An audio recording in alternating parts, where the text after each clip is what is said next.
मुरादाबाद में मुख्यालय से करीब 30 किलोमीटर दूर सिंचाई विभाग का एक ऐसा दफ्तर है जहां पर अंग्रेजों के जमाने से लेकर आज तक बिजली नहीं मिली है। वहां के कर्मचारी और अधिकारियों को बिना बिजली के ही कार्य करना पड़ता है। दफ्तर में कार्यरत कर्मचारियों की माने तो बीते 164 सालों से आज तक यहां बिजली नहीं पहुंची है। हम बात कर रहे हैं मुरादाबाद की कांठ तहसील स्थित सिंचाई विभाग के जिलेदारी कार्यालय की, जहां पर अधिकारियों की अनदेखी के चलते बिना बिजली के ही दफ्तर चल रहा है और यहाँ पर कार्यरत कर्मचारी जैसे तैसे करके गर्मी में अपना गुजारा कर रहे हैं।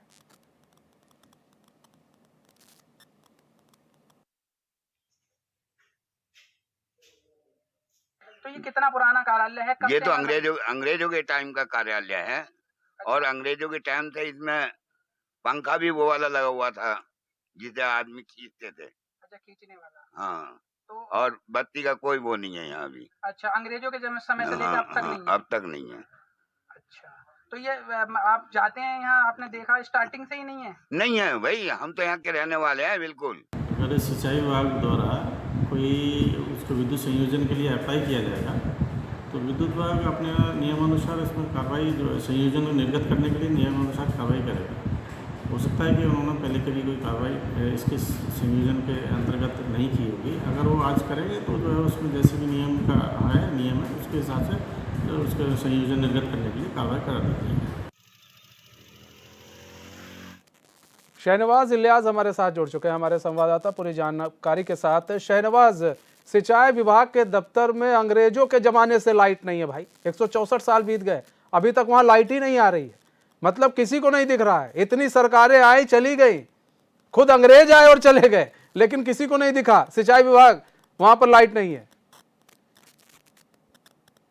देखिए, बिल्कुल मैं आपको बता दूं, ये पूरा जो मामला है ये मुरादाबाद जनपद के कांठ तहसील पड़ती है, वहां पर सिंचाई विभाग के जिलेदारी दफ्तर का ये पूरा मामला है। इसमें हम साफ तौर पर कह सकते हैं कितनी सरकारें आई, कितनी सरकारें चली गई, लेकिन किसी ने इस कार्यालय की सुध नहीं ली। इसमें कहीं ना कहीं पूरी तरह से विभाग की भी कमी रही है।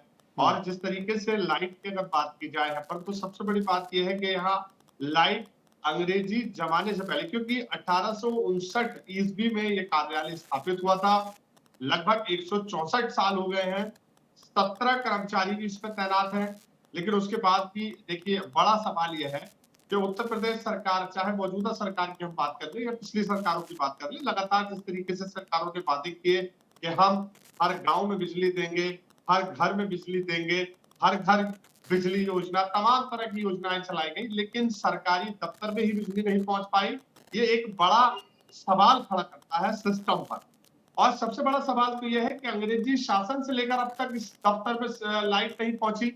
आखिर कर्मचारी कैसे काम करते होंगे, आखिर यहाँ पर मौजूद लोग कैसे काम करते होंगे और कैसे इस दफ्तर में रहते होंगे। कहा जाता है कि जो दफ्तर है ये घने जंगल में, बीच जंगल में ये दफ्तर है।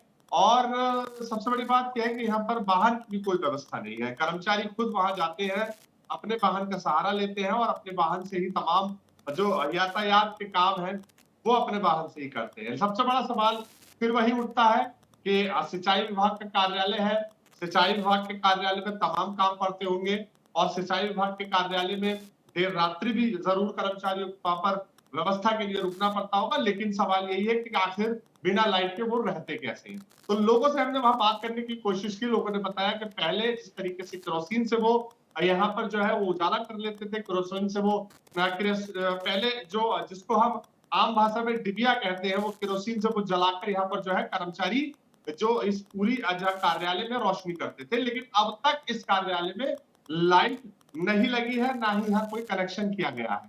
सबसे बड़ा सवाल यह है, हमने विद्युत विभाग के कर्मचारियों से भी बात करने की कोशिश की। उन्होंने कहा कि हमारे पास आज तक कोई ऐसी एप्लीकेशन नहीं आई है जिससे हम वहां पर कनेक्शन कर दें। यदि हमारे पास कोई एप्लीकेशन आती है तो हम निश्चित तौर पर वहां पर विद्युत व्यवस्था मतलब एप्लीकेशन नहीं आएगी तो कार्रवाई नहीं होगी। कम से कम जाकर तो देख लें। शहनवाज, बहुत बहुत धन्यवाद हमारे साथ जुड़ने के लिए और तमाम जानकारी साझा करने के लिए।